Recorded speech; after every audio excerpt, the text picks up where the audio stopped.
నమస్తే, నేను మీ కుప్ప పద్మిని. ఇన్నాళ్ళు మీ సపోర్ట్‌ని నాకు అందిస్తూ, మీ ప్రేమని నాకు అందిస్తున్న ప్రతి ఒక్కరికి కృతజ్ఞతలు.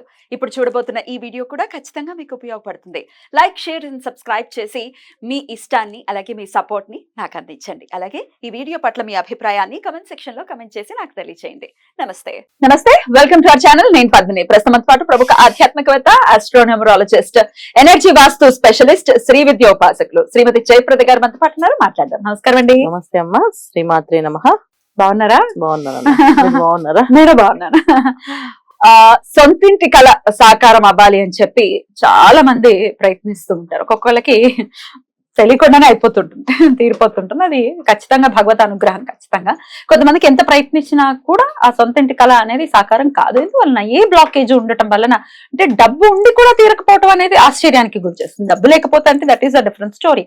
బట్ డబ్బు ఉందండి, చేతిలో పడుకుని తిరుగుతున్నాము, ఎంత తిరిగినా తిరిగి తిప్పి పిప్పించేస్తుంది ఇది ఈ కోరిక అన్నట్టుగా చెప్తుంటారు. ఏం చేయాలండి సొంతింటి కళ నెరవేరాలి అంటే ఇందులో 2-3 విధాలుగా తీసుకోవాలి. సొంతిల్లు కళ అనేది అందరికీ ఉంటుంది. ప్రతి ఇంటి ఇళ్ళకి పెళ్ళవగానే నెక్స్ట్ కావాల్సి సొంత ఇంటికి వెళ్ళాలని కోరిక ఉంటుంది. డబ్బుండి పట్టుకుని తిరుగుతున్నాం, ఇల్లు దొరకట్లేదు అంటే ఒక పరిహారం. అసలు డబ్బులే కుదరలేదు అంటే అదొక పరిహారం. సో డబ్బులే అసలు కావాలి, కూరబెట్టుకొని చేసుకోవాలి అనుకుంటే ఒక పరిహారం ఉంటుంది కదా. సో అలా సొంతిల్లు కళ అనేది ఎవరికి నెరవేరాలంటే అందరికి నెరవేరాలి కంపల్సరీగా. వీళ్ళు చేయాల్సిన మెయిన్ థింగ్స్ ఏంటంటే ఇంట్లో అలక్ష్మీ తత్వం లేకుండా ఉండడం చూసుకోవాలి. అప్పుడే ఇంకో ఇంటికి అవకాశాన్ని ఈ ఇల్లు ఇస్తుంది. ఉన్న ఇల్లు ఈ ఇల్లు వేస్ట్, ఈ ఇల్లు పడలేదు, ఈ ఇల్లు మన వల్ల కావట్లేదు, ఈ ఇంట్లో అన్ని విసిగే ఇండ్లు అని అనుకుంటూ ఉంటే ఆ ఇల్లు బాధపడితే ఇంకొక మార్గాన్ని చూపించదు. తప్పు చాలా మంది చేస్తారు. అయితే ఇంటికి వచ్చామంటే అసలు ఏం కలిసి రావట్లేదు అనే డైలాగ్ వింటూ ఉంటాం కదా సార్. అయ్యయ్యో, ఇవి అనకూడదు. అంటే కలియుగంలో ప్రతి విషయంలోనూ మనం ప్రతి విషయాన్ని ఫ్రస్ట్రేషన్ గా ఫీల్ అవుతాం. అది కోపమో ఆవేశమో కానీ ఏదేదో విసుగో, లేకపోతే కొన్ని విషయాలు అవసరం లేకపోయినా సరే మాట్లాడేస్తుంటారు. మీరు ఇంకా సొంతలు కట్టుకోలేదు అంటే మాకు ఇంకా అవకాశం ఇవ్వలేదు దేవుడు ఎందుకో అని అంటారు. అది కొంత తప్పే. అలా అనకూడదా? మాకు కూడా ఉందండి ఆ భాగ్యం, తొందరలో వెళ్తాం అని మాట్లాడాలి. ఇది వినడానికి కూడా బాగుంది. సో మాకు ఆ భాగ్యం ఉంది, ఖచ్చితంగా సాధిస్తాం, మేము మంచి పెద్ద ఇల్లు కట్టి రేపు మేము ఫస్ట్ మిమ్మల్ని పిలుస్తాం అని చెప్పాలి. అలా ఎప్పుడైతే మనం ఫిక్స్ అవుతామో భగవంతుడు అనుగ్రహం జరుగుతుంది. బ్యూటిఫుల్. ఆన్ దిస్ నోట్ అండి, ఇప్పుడు సందర్భం కాబట్టి చెప్తున్నా, మా సొంతింటి వీడియో పోస్ట్ చేసినప్పుడు ఒకళ్ళు కమెంట్ చేశారు, అన్ని మీకే అయిపోతుంటాయి మాకెందుకనో అవ్వవు అని కమెంట్ చేస్తే నాకు ఆశ్చర్యం అనిపించింది. ఇలా కూడా అంతే కదా, వాళ్ళకి అయిపోయింది మాకు అవ్వట్లేదు, వాళ్ళకి అయిపోయింది మాకు అవ్వట్లేదు, ఇంకెక్కడ అవుతుంది. లక్ష్మీ తత్వం అంటే అదేనా, అంటే మనకి లేదు పక్క వాళ్ళకి ఉందని బాధపడకూడదు.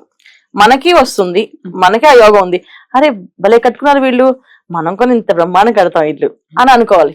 మనకి ఇంకా కుదరలేదు, వీళ్ళు బాగానే కట్టేసుకున్నారు, వీళ్ళు బాగానే పెట్టేసుకుంటున్నారు అన్ని నీట్గా డెకరేషన్స్ అన్ని, మనకేంటి అవ్వట్లేదు ఇంకా అనే ఆలోచన ఉండకూడదు. ఇది ముఖ్యంగా ఆడవాళ్ళకు ఉండకూడదు. సరే మగవాళ్ళు అనేది అనేక లక్షణాలు అనుకోండి, కానీ ఆ ఇంట్లో ఉన్న ఇల్లాలు ఎప్పుడైతే మనస్ఫూర్తిగా ఏ విషయాన్నైనా పాజిటివ్ గా తీసుకొని బ్యాలెన్స్ గా ఉండగలుగుతుందో అన్ని పనులు సాఫీగా అవుతాయి వాళ్ళకి. సో మనకు అవ్వట్లేదు, మాకు కావట్లేదు, లేదు, కాదు, అవ్వదు అనే పదాలు వాడకుండా ఉంటే వీళ్ళు చక్కగా సాధించగలుగుతారు. అవుతుంది. మనకి పూర్వం మన చిన్నవాళ్ళు, మనకి చిన్నప్పుడే మనకి పెద్దవాళ్ళు నేర్పించేసారు ఇవన్నీ. ఇవాళ కొత్తగా మనం రెమెడీస్ కింద మాట్లాడుతున్నాం, కానీ చిన్నప్పుడు మనకి ఏం చెప్పారంటే ఏది కాదు లేదు అని అనొద్దు. అసలు వస్తువులు అయిపోతేనే నిండుకున్నాయి అని. ఇప్పుడు ఏదైనా పెరుగుందా అంటే నిండిపోయింది అని అంటారు అండి. సో ఏ వస్తువు కొన అసలు లేదని పదమే రాకూడదు. ఇవాళ ప్రతి క్షణము మాట ముందు మాట వెనక లేదు, అవలేదు, లేదు, కాలేదు, మర్చిపోయాం, పోయాం, ఇదే పదాలు వాడడం వల్ల వీళ్ళు చాలా విషయాలు దూరం అవుతున్నారు. లేదండి మేము పాజిటివ్ గానే ఉన్నాం, ఎవరైనా కొనుక్కుంటే మేము సంతోషిస్తున్నాం అనే వాళ్ళు కూడా ఉంటారు. అయినప్పటికీ మాకు అలా సాకారం అవ్వట్లేదు అనుకునే వాళ్ళకి మరి మీరు ఇచ్చేటటువంటి రెమెడీ ఖచ్చితంగా. సో ఇందులో ఏంటంటే కొంచెం మనం సొంతిల్లు అనేది ఒక బాధ్యత. సో ఆ బాధ్యత దగ్గరికి అవ్వాలంటే భగవంతుడి దగ్గరికి అవ్వాలి. అంతేగాని మేము సింపుల్ రెమెడీ చెప్పండి పెద్దిల్లు కట్టుకోవాలంటే కుదరదు. రెమెడీ కొంచెం పెద్దగానే ఉంటుంది, పెద్దిల్లు వస్తుంది, పిండి కొద్ది రొట్టె అంటే 100%. సింపుల్ గా అనేసుకుంటే మనం ఫిక్స్ అయిపోతే అది వచ్చేస్తుంది అంటే వచ్చేస్తుంది, మన కళలోకి మన ఊహలోకి వచ్చేస్తుంది ఇల్లు. కానీ చూడ్డానికి రావాలిగా, ఇళ్లలో రావాలిగా. చూడ్డానికి ఇళ్లలో రావాలి అంటే కొన్ని పరిహారం ఖచ్చితంగా చేయాలి. అది ఇంటి ఇళ్ళ ముఖ్యమైన బాధ్యత. తెల్లవారుజామునే లేవడం, ఫస్ట్ ఆఫ్ ఆల్. మనం లేకపోయినా ఇల్లు కట్టుకున్నాం అండి అనేవాళ్ళు ఉన్నారు. కట్టుకోవచ్చు, తప్పేం లేదు. వాళ్ళకి యోగం కలిసి వచ్చి జాతకం యోగం ఉంది, కట్టేసుకున్నారు. కానీ ఆ ఇంటికి ఎటువంటి ఇబ్బంది లేకుండా ఒక ఇల్లు నుంచి ఇంకో ఇంటికి పెద్ద పెద్ద ఇల్లు కొనుక్కుంటూ ఫస్ట్ ఫ్లాట్ కొన్నాం, తర్వాత విల్లా కొన్నాం, తర్వాత బంగ్లా కొన్నాం, తర్వాత ఫామ్ హౌస్లు కొన్నాం. ఇలా రావాలి అంటే కొన్ని ఆర్డర్స్ వెళ్ళాలి. ఏదో ఒక ఇల్లు చాలని మా బతుక్కి అని అన్నారు అనుకోండి, ఇంకంతే. మనమే ఫిక్స్ అయినప్పుడు భగవంతుని దిగిస్తాడు. మనమే ఫిక్స్ అయ్యి ఏదో ముందు ఒక ఇల్లు కొనుక్కునేవాడి ముందు, ఆ బంగాళ తర్వాత అని అన్నారు అనుకోండి, అయిపోయింది. సరే తదాస్తు, ఆ ఒక ఇల్లే కాదు, ఇది ఆరంభం.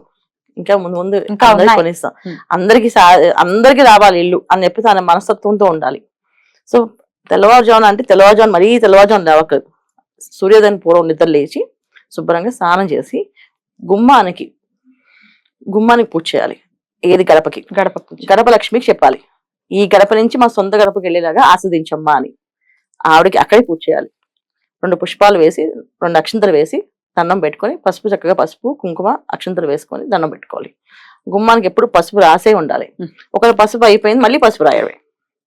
చక్కగా రోజు ఇంత పసుపు తీసుకుని చేతితో అలా గుమ్మానికి రాసి ఒక బొట్టు పెట్టి అటొక పుష్పం ఇటొక పుష్పం పెట్టి ఏంటి శుక్రవారం పూట గుమ్మానికి 2 పక్కల దీపాలు పెట్టి, సో ఈ గడప లక్ష్మి నుంచి ఇంకో గడప మా సొంత గడప లక్ష్మికి వెళ్ళేలా అవకాశం మాకు ఇవ్వమ్మ కలిగించని చెప్పి ఇది చేయాలి పూజ. సో ఇంట్లో లేదు కాదు ఉండదు అనేసి కనీసం సొంత ఇంటికి వెళ్ళే వరకైనా సరే మీరు ఈ పద్ధతిని ఫాలో అయితే ఖచ్చితంగా సంవత్సరంలో సొంత ఇల్లు వెళ్తారు. ఈ పరిహారం చేసిన ప్రతి ఒక్కరు వెళ్ళారు నాన్న. ఇది నా ఒరిజినల్ ఎక్స్పీరియన్స్. ఎవరైతే గడప లక్ష్మి పూజ చేసి గడపకు బొట్టు పెట్టి శ్రద్ధగా భక్తి శ్రద్ధలతో చేశారో ఖచ్చితంగా వాళ్ళు సొంత ఇంటికి వెళ్ళారు. సో పసుపు పెట్టడం అంటే రోజు పెట్టాలి. రోజు గడపని క్లీన్ చేసి వాటర్ తో మొత్తం జస్ట్ పసుపు మన చేతులు రాసుకుని మన కాళ్ళకి రాసుకుంటాం, మొహానికి కొంచెం రాసుకుంటాం, అలాగే కొంచెం చేతికి రాసుకుని పసుపుని ఆ పసుపు తీసుకెళ్ళి కొంచెం చేతికి గడపకి ఆ చివరి నుంచి చివరి దాకా. సో మళ్ళీ రైట్ సైడ్ నుంచి లెఫ్ట్ సైడ్, లెఫ్ట్ రైట్ అనకండి, రైట్ నుంచి లెఫ్ట్ కి వచ్చేది.